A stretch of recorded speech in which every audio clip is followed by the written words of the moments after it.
একটি কুয়াশাচ্ছন্ন সকালে তোমাদের সবাইকে জানাই এ ভেরি গুড মর্নিং। আমি গরম গরম ম্যাগি নিয়ে বসে পড়েছি। এরকম শীতের সকালে গরম গরম ম্যাগি খেতে বেশ ভালো লাগে, তাই না? আজকে ছিল আমার প্রথম আইবুড়ো ভাত। বলো তো আমি কোনটা? Guess guess. যদিও দিনটা নিয়ে আমার অনেক এক্সপেকটেশন ছিল, কিন্তু ওই যে যা আমরা প্ল্যান করি সবসময় তা হয় না। হ্যাঁ, এটাই আমি।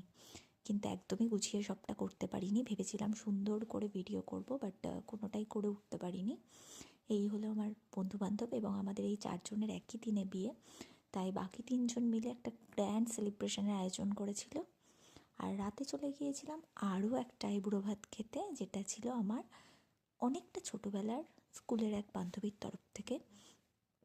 তো ও একা একা সবটা আয়োজন করেছে। খুব খুব ভালো লেগেছে আমার, খুব সুন্দর করে সবটা আয়োজন করেছে। আর সবথেকে বড় ব্যাপার হলো এই পাওয়াগুলোই স্মৃতিতে থেকে যাবে। ও হলো আমার সবথেকে কঠিন সময় পাশে থাকা এবং হাজার মানবিমানের পরেও থেকে যাওয়া বন্ধুদের মধ্যে একজন, যাদেরকে আমি কোনো কিছুর বিনিময়ে কোনোভাবেই হারিয়ে ফেলতে চাই না। তো এবার চলো দেখাই গিফটগুলো। তার আগে দেখো এই মালা, আর হলো এই ছোট্ট মুকুটটা, যেটা আমার ভীষণ পছন্দ হয়েছে এবং আমি রেখেও দিয়েছি, যত্ন করে আমি রেখেও দেব।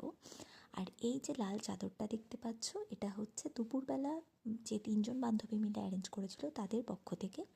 তো আমাকে বলা হয়েছে বিয়ের দিন যেন রাত্রিবেলা আমি এই চাদরটা পরি। চেষ্টা করব করার, জানি না সবটা কতটা সম্ভব হবে। আর এইটা ছিল একটা 2 পিস, এটা আমার রাত্রিবেলার আইবুড়ো ভাতের গিফট। তো যদিও গিফট নিয়ে আমি খুব একটা বদার্ড নই, তবুও অবশ্যই গিফট তো ভালোই লাগে, কিন্তু ওরা যে মনে রেখে এত কিছু করেছে এটাই অনেক। এগুলোই মনে থাকবে। সব থেকে বেস্ট পার্ট হলো এই ফ্লাওয়ার বুকেটা, ভীষণ পছন্দ হয়েছে আমার। আমার আগামী দিনগুলোও যেন এই ফ্লাওয়ার বুকের মতন উজ্জ্বল হয়। আজকের মতো